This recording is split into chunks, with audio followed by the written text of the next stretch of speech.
Today we're going to be breaking down this DuroMax 439 and we're going to see what parts are compatible. Yeah, because right now, the 439 is kind of a mystery on the market, even though it's actually been there for a while. And before anybody argues about that, that box siding there is 3 years old. So, this engine isn't new, it's just not normally sold as just gas. The other thing that's interesting here is DuroMax sells the 440, and the 440 is a complete monster engine because it's compatible with GX390 racing parts. But 42mm by 66 stroke, calculated out, gives you 439cc. But that's also the exact same numbers for a 440. So why is one marketed one way and one marketed the other? That's what we're going to figure out today. This is a DuroMax 440 in probably a few dozen parts. We've got the heads, because one of the arguments is that the 439 might be a propane style head and a few other things. So we're going to be comparing on that also. The other thing I wanted to point out before we move on to unboxing is these flanges and those for making copper head gaskets and everything. The files are all posted over on my Patreon, which is in the description down below. And you can download them and send them to places like Send Cut Send to get your own parts. Anyways, voila, do the unboxing. There. By the way, shout out to FedEx on the fact that this is probably the most intact DuroMax box I have ever gotten. I don't know who got hired for that week of deliveries, but you're on my Christmas list. Okay, here we go. This is interesting. The bag is on upside down to how they usually are. Normally the bag goes down that way and you have to like lift the engine off in some sort of purgatorial hell. Okay, so first noticing thing we have here is we got the same reinforced webbing as the 440 block. We've got the same awkward cast iron exhaust. And it looks like all of that is basically exactly the same as far as I can tell. I might have a stock 440 gas tank to be able to check. While we're on that right now, as far as DuroMax is concerned, if you call this number right here, you can get parts for every single one of their engines. The 208, the 439, the 440, the 713, and the 500cc you can get parts for, including the 500's really weird valve cover you can order directly from them. So, make sure you look that up. Oh? Come over here. Your face looks like you just found a dead mouse. I hope you didn't in a brand new engine. No, I did not find a dead mouse, but that's... Oh, wow, that got smashed. Okay, FedEx, I take it back. Okay, well, that's not so nice. What in the... We're not talking about this. You saw nothing. That does say 439 on it, right? Like Yeah, right there. What does the picture on it say? Does the picture say anything? Yeah, it says 439 right there. It says 439. Hi guys, this is Future Neil. Sorry for pausing this video, but I've taken the time to reach out to DuroMax and talk with them over the last 2 weeks. It has been confirmed that this is the 439, but there has been some sort of factory screw-up where they put the wrong sticker on it. Also, the telltale that something was wrong is that if you look at the still image, for some reason this side cover is put on with 4 black bolts instead of the 4 chrome signature bolts that DuroMax has used on basically all their engines for years. It's one of their trademarks and is a way you can tell usually the DuroMax versus the knockoffs that are made to look like DuroMaxes. So, this block this engine is the 439. We're going to proceed with the rest of what I filmed because we intended to compare it to the 440 and double check compatibility and things like that anyway. But I just wanted to let you know it has been sorted out. There may or may not be some other engines on the market right now with the wrong label on them. But we have the correct engine, just the wrong label. First set of side notes we got here is this is a metal multi-layer exhaust gasket. That's cool. I like seeing that.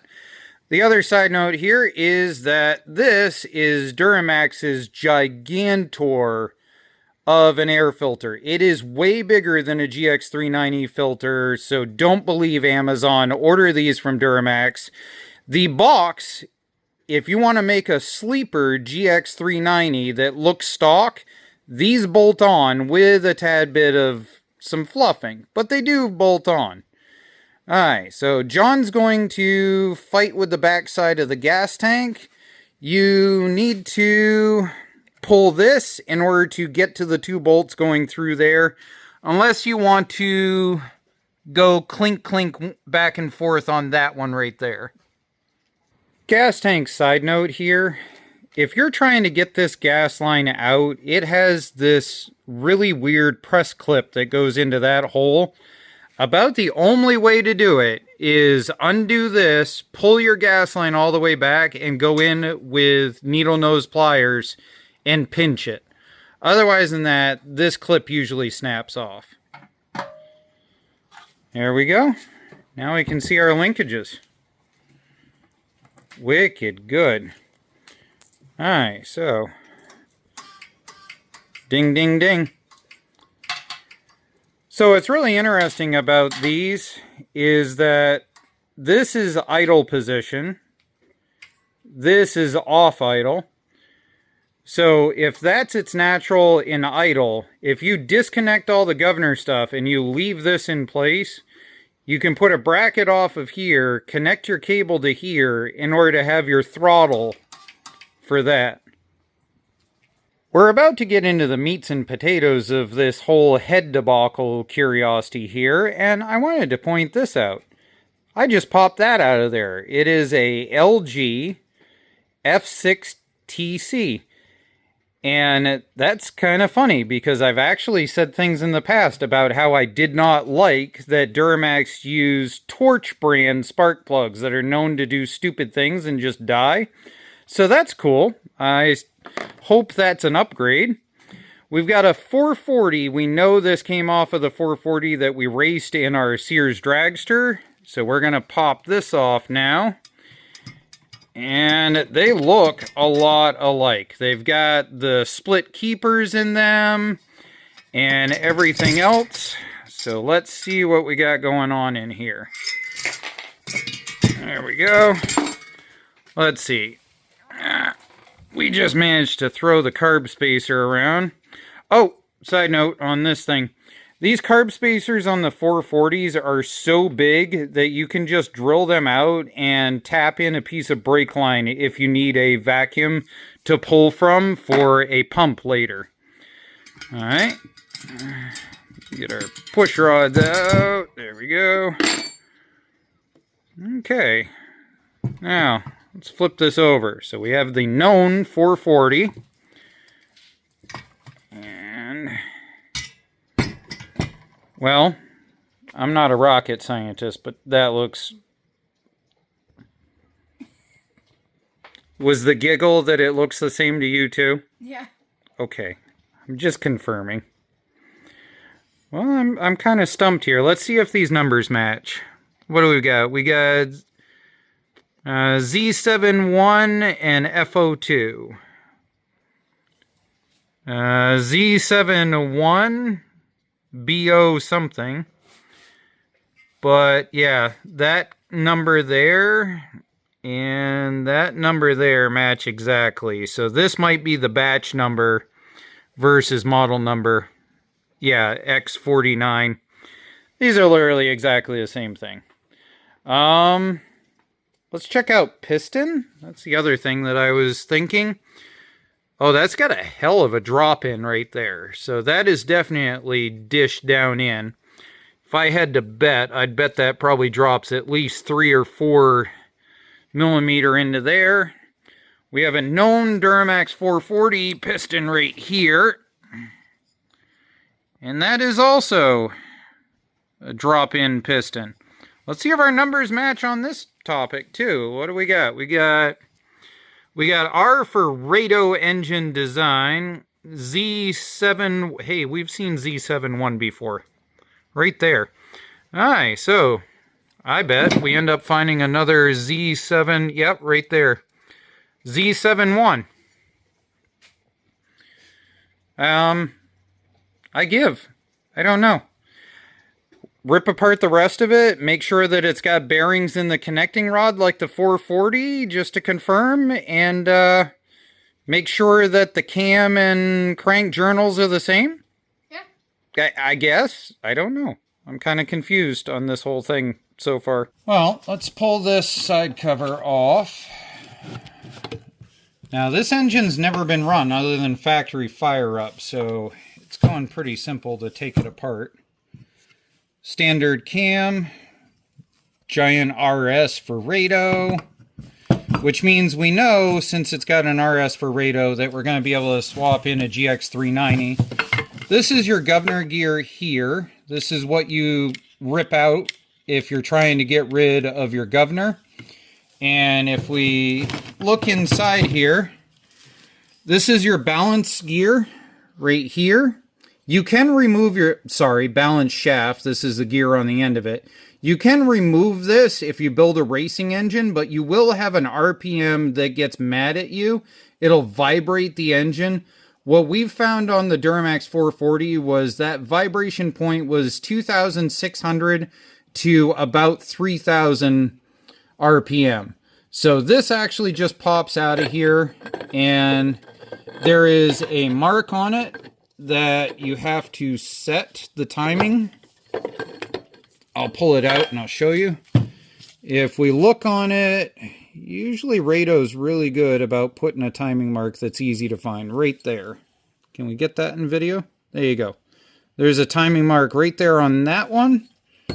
And then if we rip the cam out and we flip it over, that is your timing right there for that. And the funny thing is your cam lines up to the inlay of the tooth, not the tooth itself. So you time by that.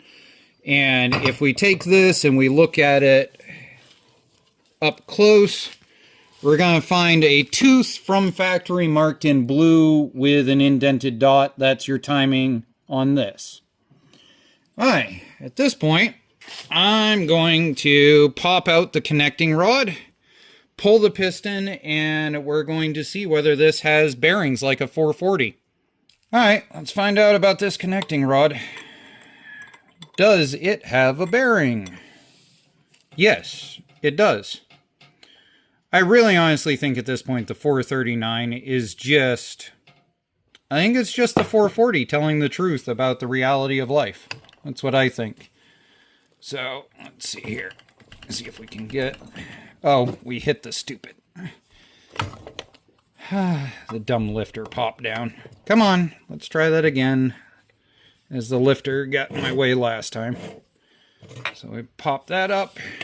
We get this, push in here without launching it across the shop like we've done in the past. Oh yeah, she's a big kahuna. That is a monster. So if you want one of these in order to get in flat top, in order to gain some compression, NR Racing sells a drop-in for the 440. Now, the 440 does have a known quibble. So let's see, arrow goes down, so it goes in like this. The 440 is known to eat the skirt off the top of the piston. It's just because this thing is so gargantuan dealing with this. I mean, let's be honest. The 440 is a GX390 that has been bored out to a massive amount. I'm going to double check everything, but yeah, I think it's just a 440 that didn't lie about its math. Now, as anybody knows, if you post up a picture of an engine or a video, the very first question that comes up is, what are you going to put it in? Well, the answer for that question is we're shipping this engine over to my second YouTube channel, RCG Racing. Last year, we built this Coleman 200EX.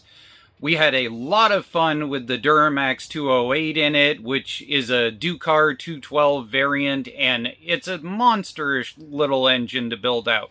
Very easy to work with, and there's a lot of parts that are available that fit. Now, as far as the 440 and the 439 is concerned, we built a Sears dragster, and we took it to 47 miles per hour in an 1/8 mile track.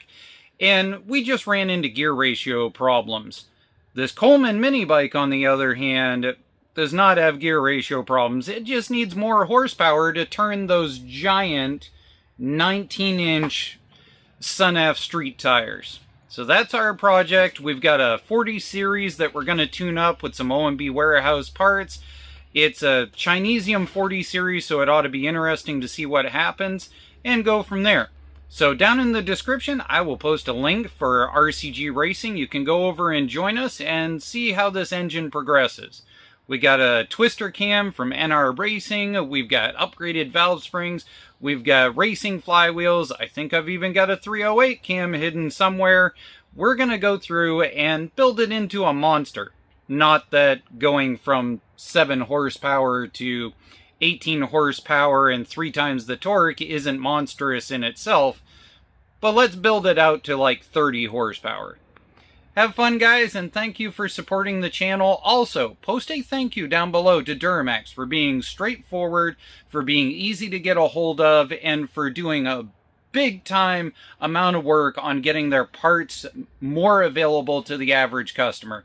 They have made a giant effort to change that over the course of the last couple of years, and you guys in your comment section have been what made that possible. So please, give them a loving thank you.